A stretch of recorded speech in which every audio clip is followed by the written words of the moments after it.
check out this picture right here. At first, when I first saw this, I thought this was Henry Cavill. This is David Cornsweet as Superman in Man of Tomorrow, the upcoming DCU project featuring Superman and Lex Luthor front and center. So we've got a bunch of pictures of Superman on set, but we also got to talk about Nicholas Holt's Lex Luthor, some other things that James Gunn has said. So without further ado, let's dive right in. Since we're here, let's talk about Lex. So James Gunn went to I think Twitter and posted this fit check live from the set of Man of Tomorrow. A lot of people are looking at this and were like, is this going to be CG? Is this going to be practical? Well, James Gunn did say that this is a photograph from set. It's 100% practical. And with that bit of information, if this thing is going to be 100% practical, what's the movement going to look like? Is it going to look awkward and, rigid and everything? And James Gunn said he can move incredibly well. It's unbelievably mobile. And yeah, in the movie version, he's added unbreakable Lexiglass. He's got this dome over his head, and he's labeling it Lexiglass. Now, to be completely blunt and honest, I'm not a fan of the suit. And 80% of that is because I don't like the idea of Lex in a power suit or a war suit, whatever you want to call it. When I look at this, the first thing I thought of was Master Chief. This thing reminds me of Master Chief and Buzz Lightyear put together, and that's what you get over here. The design looks really generic to me. It looks bland. It looks whatever. I mean, I feel pretty much the same way to Lex in his power suit in the comics and animation and all of that stuff. I think the suit, I don't like the way the suit looks. I think it looks pretty lame. I don't like the idea of the suit for the character of Lex Luthor. I don't think Lex Luthor needs to put on a suit and go toe to toe with Superman. That's not what interests me about Lex Luthor. It's his mind, That's what I care about. That's where the villain potential is. Not that he can fight with Superman hand-to-hand combat. I don't care about that. Yes, the physicality of Lex can be important because he's striving to be the best that human can offer, kind of like Batman, right? So he could be in physical tip-top shape and beat the average human being, but I don't like the idea of him putting on a suit so he can be comparable in strength to Superman or fight villains or fight people like superpowered people. I don't like Lex Luthor in that realm. Now, with my complaints out of the way, let's take a closer look at this suit here. All of these accents here, I'm really hoping these black looking accents are actually a deep purple. And I'm thinking, they've got to be the purple. That green and purple look that's iconic, You can kind of see it might be purple over here with these reflections on these accents over here, but it could be the yellow light reflecting across the black and giving it a purple hue. Now, the most significant detail I think we need to look at here is at his chest. Let me zoom in a little bit here. You can see on his chest you have this eye-looking logo, and that is the Argus logo. If you pull up here, this is the DCU Argus logo. Now, something worth noting here is, what does Argus stand for in the DCU? It stands for Advanced Research Group of the United States, which is a bit different than what we're traditionally used to, Advanced Research Group Uniting Superhumans. So we went from an arguably silly sounding name to an incredibly generic sounding name. But either way, Argus is Argus, right? So, but pay attention, you have this eye logo, right? The eye logo is the logo that's on his chest. It's not a LexCorp logo. Speaking of LexCorp, it's not really LexCorp in the DCU. It's Luthor Corp, and James Gunn actually addressed that in the same thread. He said, well, someone's last name is more rare than a person's first name, so it makes sense to me he would name it Luthor Corp and not LexCorp. Well, the thing is, Mr. James Gunn, it doesn't matter if it makes sense to you or not. It's supposed to be LexCorp, so why not just make it LexCorp? You know what I mean? And to be honest, LexCorp makes more sense because it's his ego driving that name. He's putting himself, his first name, not his family name, front and center. And that's something Smallville tackled, right? In Smallville, it was called Luthor Corp up until Lex decided to take over, and he removed the name Luthor and he put his name, his own banner right there, and it's LexCorp, boom, right across the front, right across the building, front and center. Right, that happened in the finale. But yeah, so it's funded. It seems like if we're using the Argus logo here, that means this suit is funded and built by Argus, or partially funded and built by Argus, which means that it's not completely under the LexCorp, the Luthor Corp banner.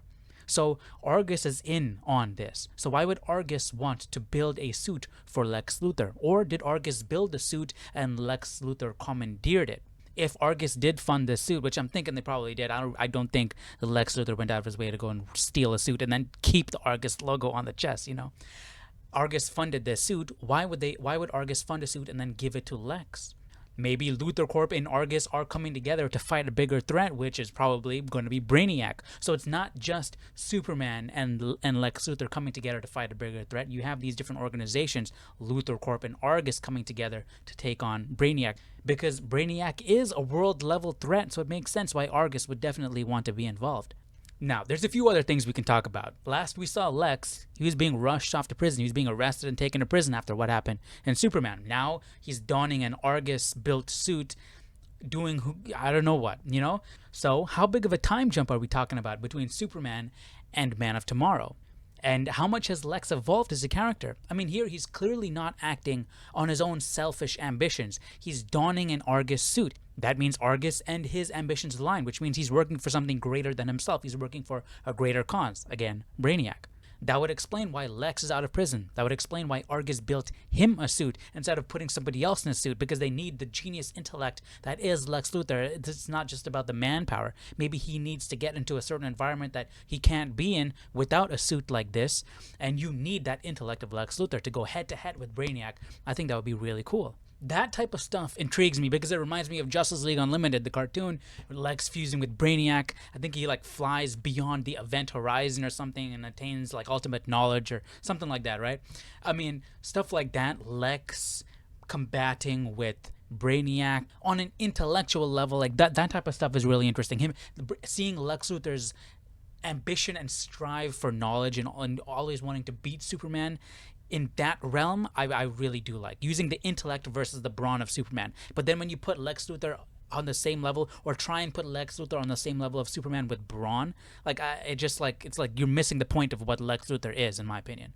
Also, I think it's way too early for this suit. We need some maturity in Lex Luthor. He needs to evolve as a character before this whole war suit, power suit stuff. I feel like we need to establish the character of Lex Luthor more. What we saw in Superman, he was still immature. I mean, he literally tossed a thing of pencils on the floor and was like, Superman was immature in that movie. Lex Luthor was immature in that movie. Just compare Nicholas Holt's Lex Luthor to Michael Rosenbaum in Superman. It's night and day. And it's crazy because Nicholas Holt said he looks up to Michael Rosenbaum's performance as Lex Luthor. James Gunn does as well. They think Rosenbaum's performance of Lex is the best live action Lex Luthor, yet they gave us this type of Lex that we saw in this movie. He's not a fully matured, not a fully realized Lex yet. The war suit, the power suit, acted as an evolution for the character of Lex. It allowed writers to put the character of Lex Luthor in situations that you couldn't put Lex in before. The thing is, we're just starting off the DCU. You don't need to do this yet. First, just give us basic Lex, and then later on you can do the war suit, the power suit stuff. But I think this is way too early. I mean, that's my opinion. I know a lot of other people are excited to see the war suit, but I really think you need to give it some time. The DCU is already moving at an incredibly slow pace, so why not take the time and develop these characters the way they should be developed? Get Lex Luthor to the point where he's acting like Lex Luthor. Get Superman to the point where he's acting like Superman, and then you can throw on the additional stuff, the stuff that was added later on in these characters' lives into the picture. Now, let's jump to Superman because, I mean, come on, these shots, at least his face, because I don't like the suit. His face here, I mean, he's got a little bit longer hair. His hair was literally chopped up in the in the original movie, right? I mean, look at that. The haircut was tragic. It was literally chopped. Now it's a bit longer. I'm liking what I'm seeing here. It looks cool. He's got the curl up front, and if you notice, it seems like the collar is a bit different. I think everything else is pretty much the same. I saw articles where people are talking about the S is bigger, the cape is starting higher, but if you look, it looks pretty much the same to me. But the collar here, you see, it gradually goes up, versus here, it's a more drastic increase right there, right at the beginning. I don't like the collar. I really don't like the collar. I like the classic, I mean, come on, that looks so much better right there. You know, I would like this, the where it's coming straight across the chest. That looks so much better than that New 52 kind of Superman look, and they're going even harder with it. You know, it went gradual, and then now they're going boom boom like that straight up collar. You know, I don't like that collar. I really don't. But everything else pretty much is the same. The that Kingdom Come logo, which I don't like, is pretty much the same. The fit is pretty much the same. I saw people saying that, hey, the suit looks like it's fitting tighter than it did in the movie. Well, he's on wires, so it's going to look like he's fitting tighter, but it's pretty much the exact same suit. You know, you got there's James Gunn on set. But man, these pictures with the light in the background, they do look cool. He looks like Superman. He really does, and it's a disservice. This suit is a disservice. It does not show the work that he's put in. It does not look like the level of quality of suits that we got with the DCEU. As much as I don't like Zack Snyder's vision, Superman suit is fantastic. As much as I don't like the Flash suit that Zack Snyder gave us, that suit, the way it was, the vision for that suit, the design for that suit, for what it was great. It was designed incredibly well. I might not like the design that they went with, but it had vision, and it was pulled off with there was quality there, even though I didn't like the design. You know, this just it doesn't scream quality to me. Look at Gal Gadot's Wonder Woman suit. Like, it's night and day comparison here. Like, the suit design in the DCU has not been nearly as good as the DCU. So, but these pictures are cool, man. With the light in the background, the silhouette on his face, and you see the curl there. He looks like Superman. It looks cool. Yeah. But it's just pretty much the same suit. Now, if you look at the back, I really love the cape. I love the long cape. I do like the S on the back of the cape. But still, overall, I'm not a fan of the suit. Hopefully we'll see with Superman himself, we'll see some maturing in his character. It seems like some time has passed, or at least they're trying to go for that, if they're giving him a longer haircut in the movie. So it's not going to be like right after Superman 1, you know, the original Superman movie. It's not going to be right after. It's going to be some time has passed, and I'm hoping that we're going to see some character evolution. And Superman, he's not going to be immature, throwing tables, groaning and moaning while he's having an interview with Lois Lane. We're gonna see some maturity, which we did see a hint of that at the end when he's talking with Lois, Miss Lane. Like, he understands that there's a difference between how he conducts himself as Superman and Clark Kent. He understands that there's an image that he needs to put out there in the world. Hopefully that's what I'm hoping to see, and I want to see him conduct himself more like Superman. I want to see Lex conduct himself more like Lex. Now, if you want to know more information about Man of Tomorrow, I have another video up here about potentially we might see Martian Manhunter, and then also another video we might see Wonder Woman in this movie. So there's a lot of things going on with this movie. So if you guys want to know more, I'll put those links up here and down below in the description for you guys to check out. But with that said, that's my thoughts on what we have here so far.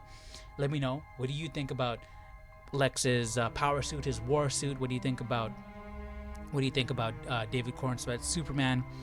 What do you think about the haircut? What do you think about the collar? Let me know what you guys think about all of this information that we've got so far down below in the comment section. And I'll see you all in the next video. Take care. Bye-bye.